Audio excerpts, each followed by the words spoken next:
Welcome, one and all, to the greatest show on earth.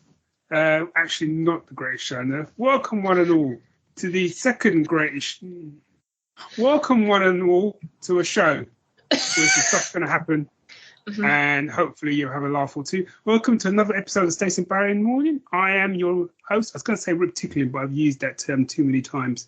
So I'm going to say I am your haughty host. There we go. Haughty host, Barry Nugent. Yeah, that's me. And on the breakfast sofa, or down the other end of the breakfast bar, is my lovely co-host, Stace. Hello. Cool breakfast and that, yeah. I'm tired, so I haven't got anything prepared.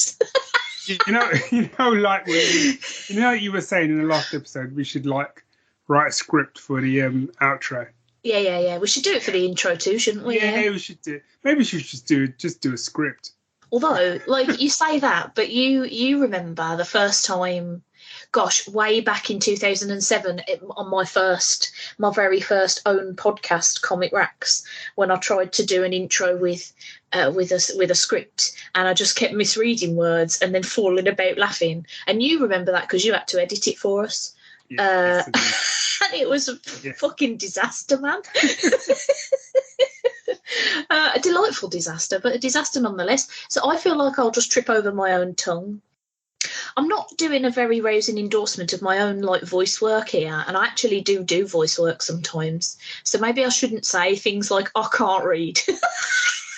Can't read, can't do voices. Yeah.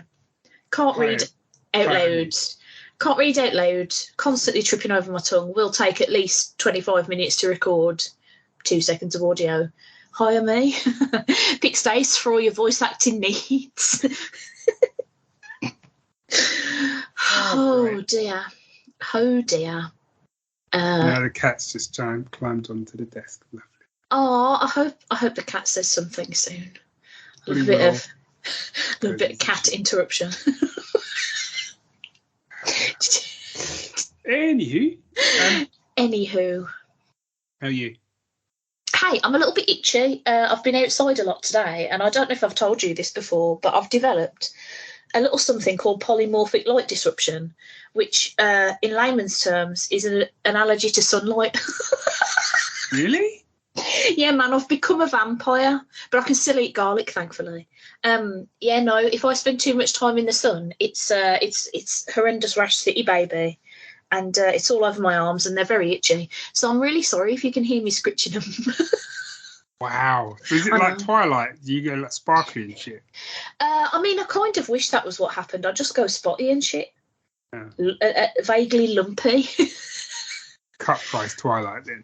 Yeah, it's budget Twilight. Budget Twilight. It's budget Twilight. How are you doing? Yeah, I'm doing good. I'm enjoying the fact that with that the British River can't make its mind up, so now it's actually a little bit chilly. Yeah. And I was able to go to my emergency jumper that I always keep just in case. Oh gosh, I don't think it's jumper weather. I was outdoors all day today at a work event, and it was the biggest problem we had was that it was windy as fuck, mate, and we'd got a shit ton of paper leaflets just whipping around, taking people's eyes out. Nice. It's a health and safety nightmare. But we did give them free hot drinks, so, swings and roundabouts, isn't it? Yeah, everyone wins. Yeah. Right, shall we do a little trumpets and get a little podcast going? Okay. Yeah, go on then.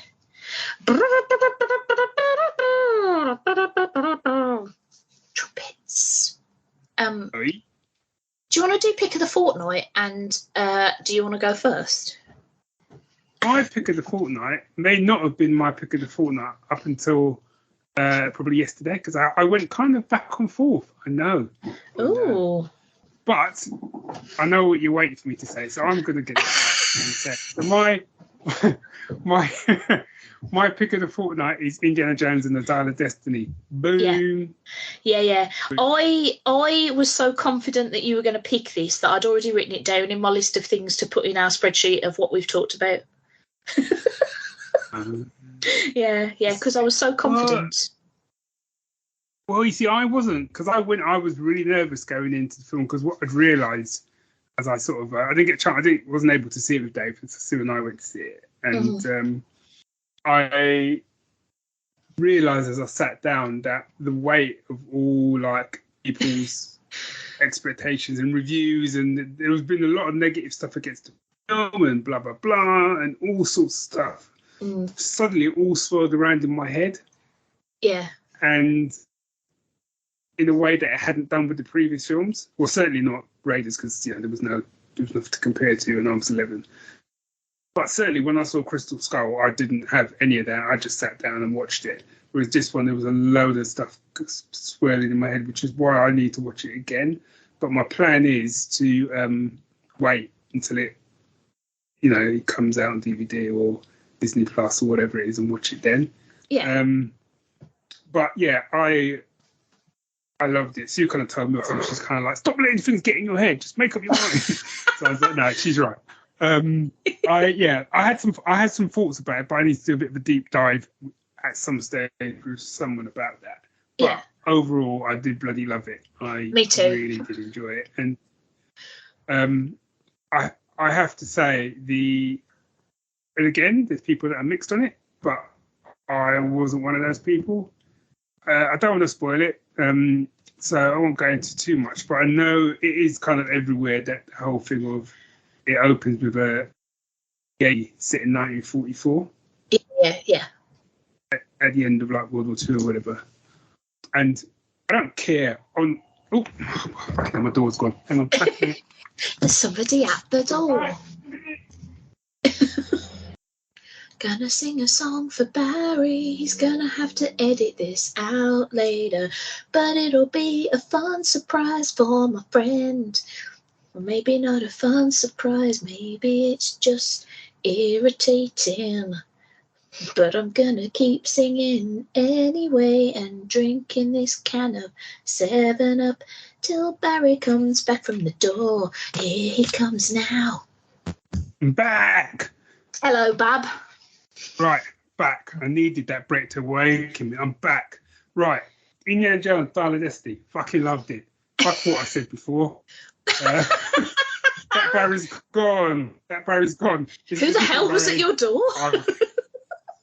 It was Indy. Hey, kid. Fortune and glory, kid. Fortune and glory. Yeah, no, I loved it. That opening sequence, sweet Jesus. Yeah, man. I could have taken 2 hours of that. I think it was one of the better de-agings that I've seen as well. Yeah. Because one of the issues that I have is that, like, as you get older, you move differently to how you did when you was younger. But I don't think that's that noticeable in that section. Maybe that's just me. I don't know. No, I think there's a couple of bits with his voice. But again, it's that thing of like, I'm not. Who cares?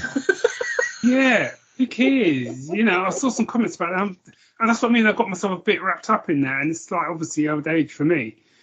But I really enjoyed it, and I think one of the things I enjoyed about the story is the fact that I myself have aged with Indy. Yeah, yeah.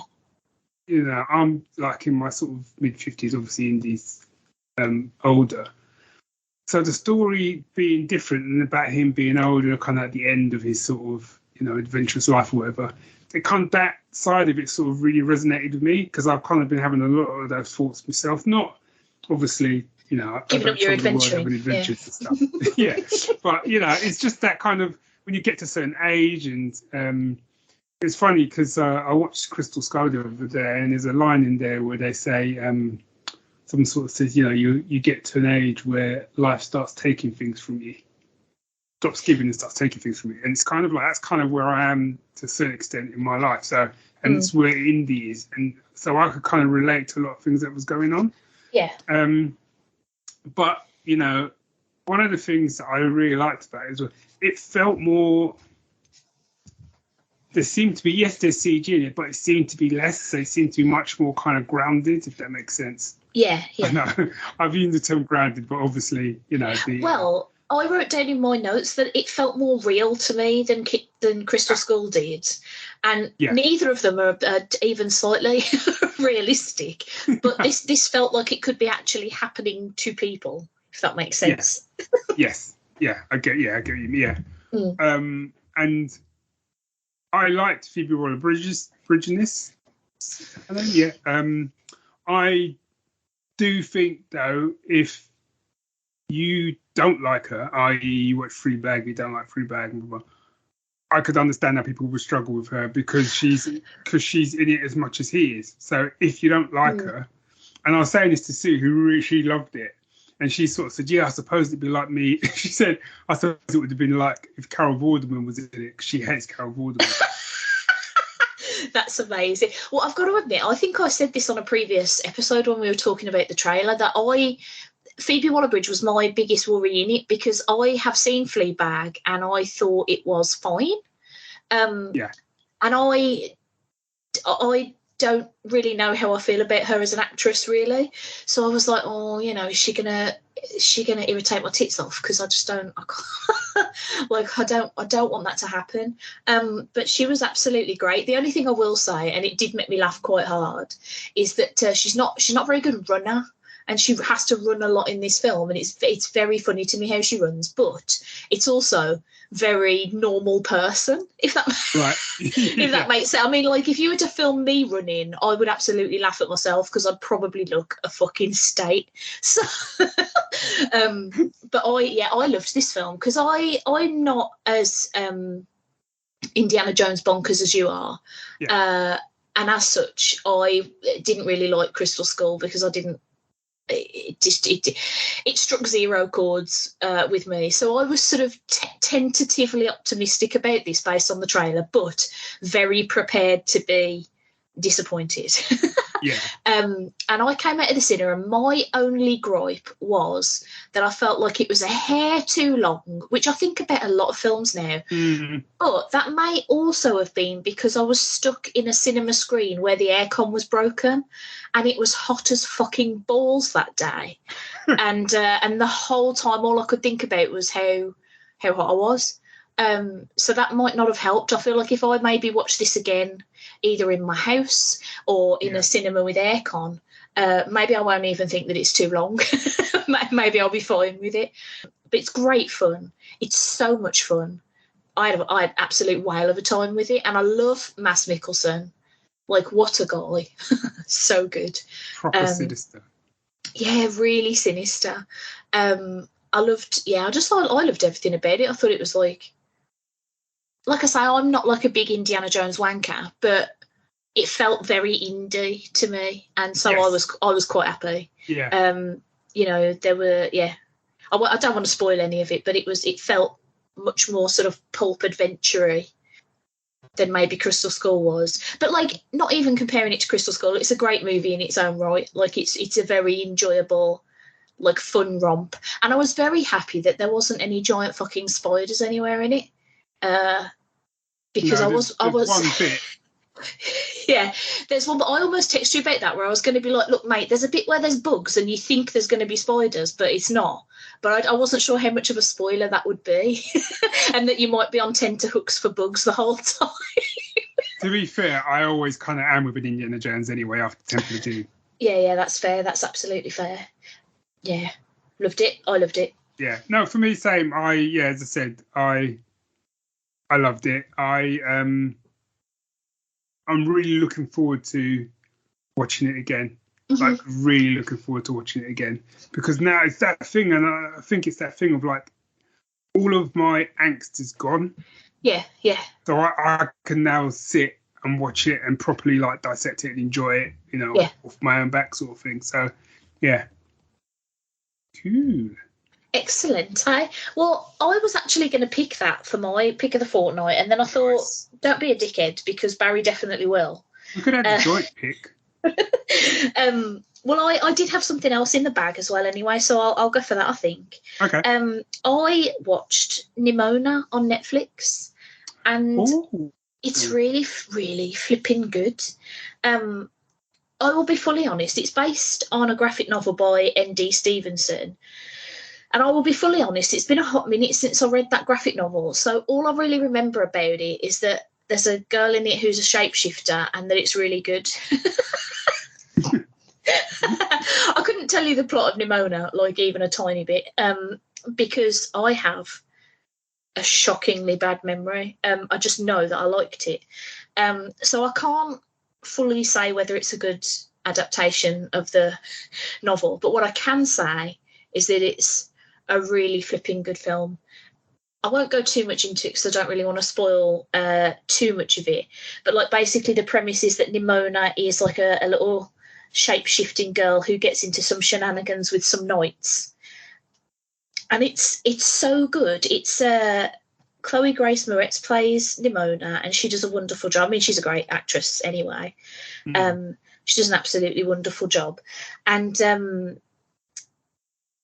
there's like LGBT rep in it that's very like blatant. It's not like these characters, you know, could be gay maybe if you look at them, if you squint and you look like there's dudes kissing in this. Puts a press release out like 2 months later to say just to confirm that character actually was gay. Yeah, he brushed his hand against another guy's hand. Did you see? No, fuck off, mate. There's dudes kissing in this. It's great. But it's like very well done. There's lots of like really fun, exciting action sequences. Genuinely made me cry in a part because it's really the sort of like theme of it is like, you know, people's perceptions of other people and how things aren't necessarily always what they seem. Bad things aren't necessarily always bad, and good things and people aren't necessarily always good, and maybe there's grey areas, and it's so well done.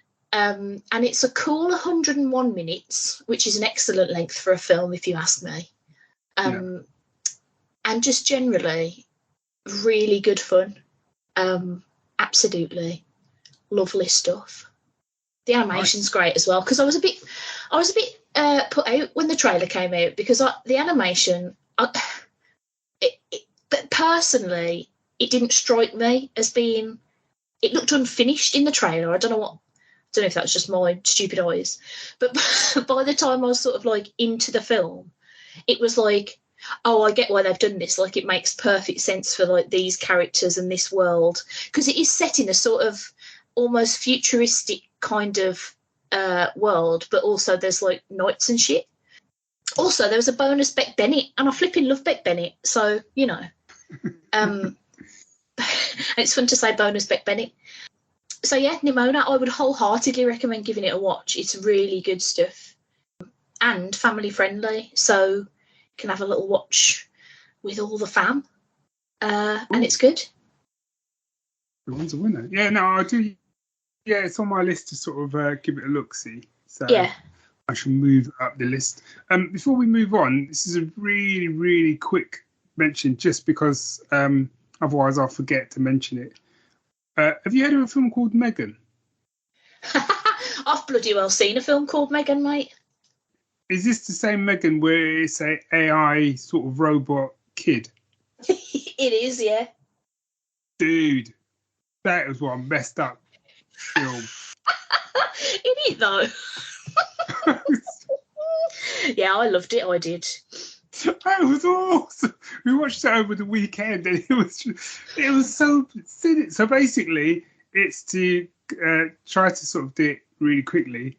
It's this scientist. She designed this. Well, she worked for like a toy company, and she's designed this giant doll. Really, that's kind of AI, and she pairs it with her niece who has been through a tragedy. I don't want to say what it is because I don't want to spoil it.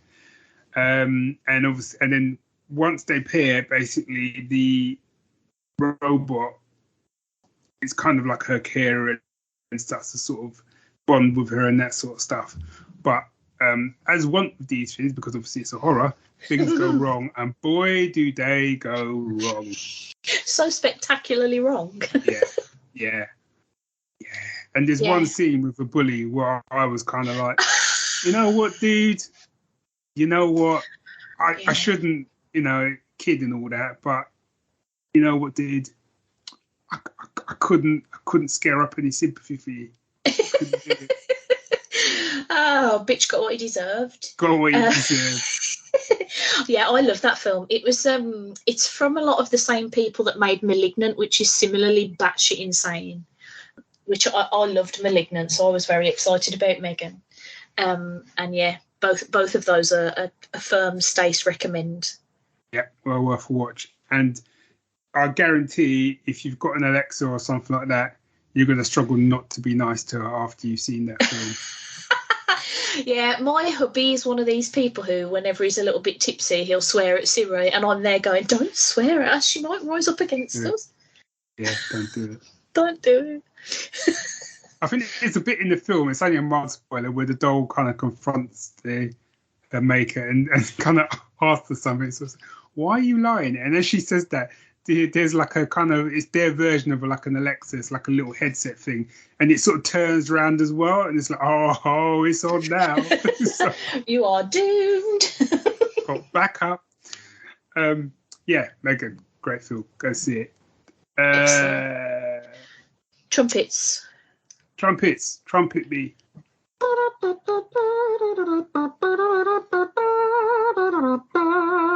Jazz.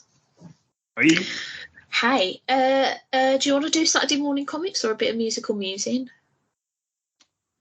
Let's do a bit of. I'll do a quick Saturday morning comics and musical musings. Cool. It's quite musically. The musical musings. Yes. So my Saturday morning comic is. I've read two. Basically, this is a 3-volume. It was an event comic, I believe, that started way back in May 2019. The first one that dropped. And it's called DCeased. You heard of this? I have heard of it, but I have not read.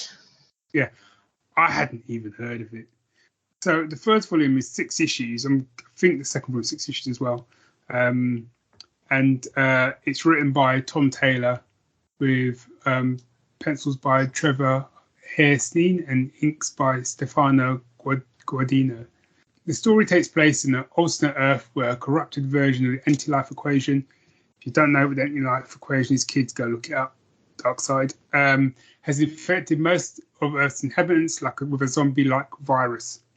Lois Lane acts as a serious narrator detailing how events took place over the course of a few weeks. Oh my God. I take it's good. It's good. It's really good. And what's good about it is the fact that it felt. So I've read the first 2 volumes. I've still got the 3rd volume to go, which is only just finished, I believe. But the first volume is the one I want to focus on. It felt really self-contained. So, and I'm stumbling across quite a few DC and Marvel comics like that at the moment, where they're quite self-contained stories, so I could just dip in and read it. But basically, it's kind of like DC doing The Walking Dead, or doing zombies anyway, their version. Okay. And on paper, that sounds like, it's going to be quite a fun romp. It is proper hardcore, proper. Some people get taken out that I was not expecting. And I was like, nah, he'll be all right. Walk it off. It's like, oh, nope. Walk it off. Yeah, there's quite a few. And there's so many sort of last stands and people not making it. And just the scale of it and the scope of it is brilliant. And the art is glorious. It's one of the best DC comics I've read in a while. I absolutely loved it. Loved Volume 1 and I loved Volume 2.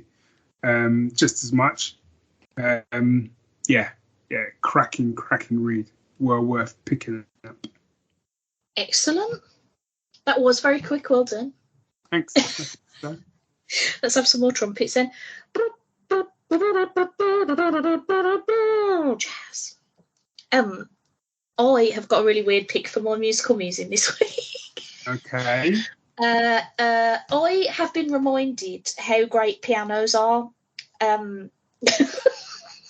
Yes, pianos are great. Pianos are great. And as such, I've been listening to just a lot of sort of generally classical type music. And so I was scrabbling around trying to figure out how I could make just picking a piece of classical composition, how I could make it nerdy adjacent so that it's relevant to this. And so I decided to pick Moonlight Sonata by Beethoven, which is one of my favourite pieces of music, and is nerdy adjacent because I first heard it in the first Resident Evil game, when you have to play it on a piano to open a secret door. and that little bit of music in that little bit of that game is entirely the reason I chose to learn the piano for like 6 or 7 years or however long it was before I got too poor to pay for classes. And it's a cracking bit of music, isn't it, by old Beethoven? And I mean, it's sad as fuck. It's like depressing as shit, yeah. So, I wouldn't recommend, just listening to it on repeat. Maybe stick a jaunty, Flight of the Bumblebee or something on either end. Otherwise you might do a huge sad. But it is genuinely one of my favourite just like pieces of music ever. Yeah, so there you go. Stace, bringing out the Beethoven. You getting all classy and classical.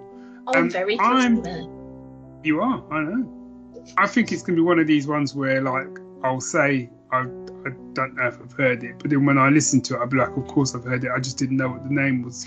Yeah, it's probably been in a lot of other like films and shit as well. But I personally know it from going, hey, this is really rad, whilst watching my uncle play the first Resident Evil game, and then subsequently going to learn how to play it on the piano.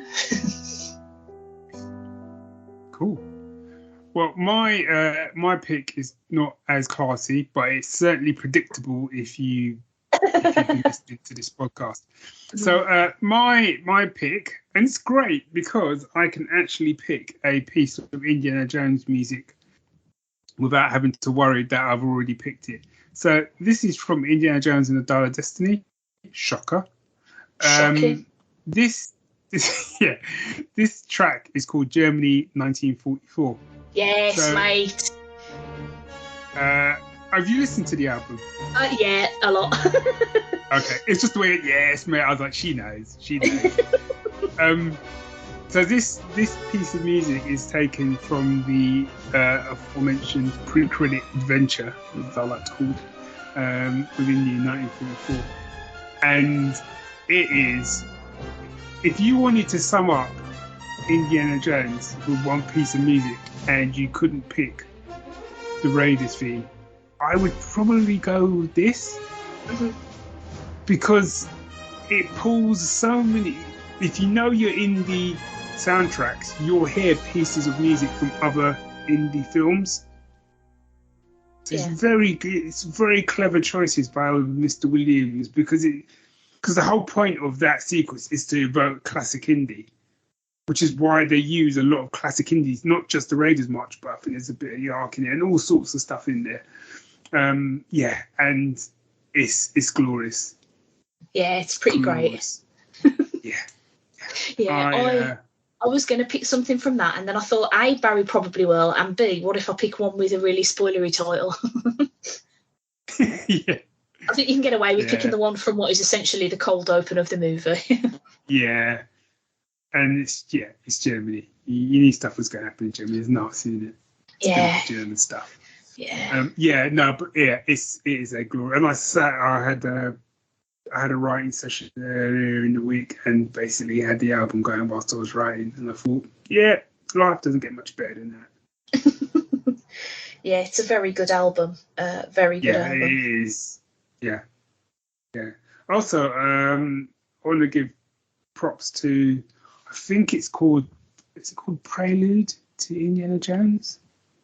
It's called Prologue to Indiana Jones and the Dial of Destiny. 6 minutes of gloriousness. Also, Helena's theme is very, very good. Also, just the whole album. I know, I could just go. I know. My only gutting thing, I'm hoping they release some sort of expanded version or something, is there isn't the end credits music. Oh no. What I've noticed. Oh, that's pretty crap. Yeah. Which seems a bit of a bit of a dick move. Yeah. Hopefully I'll be able to find it. He says, nudge, nudge, wink, wink. Yeah. And that's me done. Excellent. I think that might be the episode done then, mate. Yes. Bloody Nora, another one in the bag. Cool. Oh, shall I make an attempt at an outro? Yeah, good luck. Hey, everyone. If you want to get in touch with us, whilst Twitter is still standing, we're there at Stacey's Parlour and at Geek Syndicate. We're also on Instagram, and you can send emails to staceandbarry@gmail.com. Carrier pigeons no longer accepted because that involves you knowing where I live, and that's creepy. We love you. Hey, everyone. Thank you for listening. It's very kind of you to spend some time listening to our drivel. And we love you for it. So, stay safe and hydrated and don't melt and don't get polymorphic light disruption if you can help it, because it's really shit. I've got a really scaly elbow now from all the hives. The end. Bye. See ya. Love ya. Bye. Yeah, I'll start writing some outros for us. Yeah, I think you should. I just don't know when to stop is the problem. I just keep going. I'll set a little stopwatch. I'll give you like 20 seconds or something. Keep waffling on. Just waffling forever. You realise we're both still waffling on because I haven't said bye yet. Yes. See you, pals. Bye all. The end. Da-da-da-da.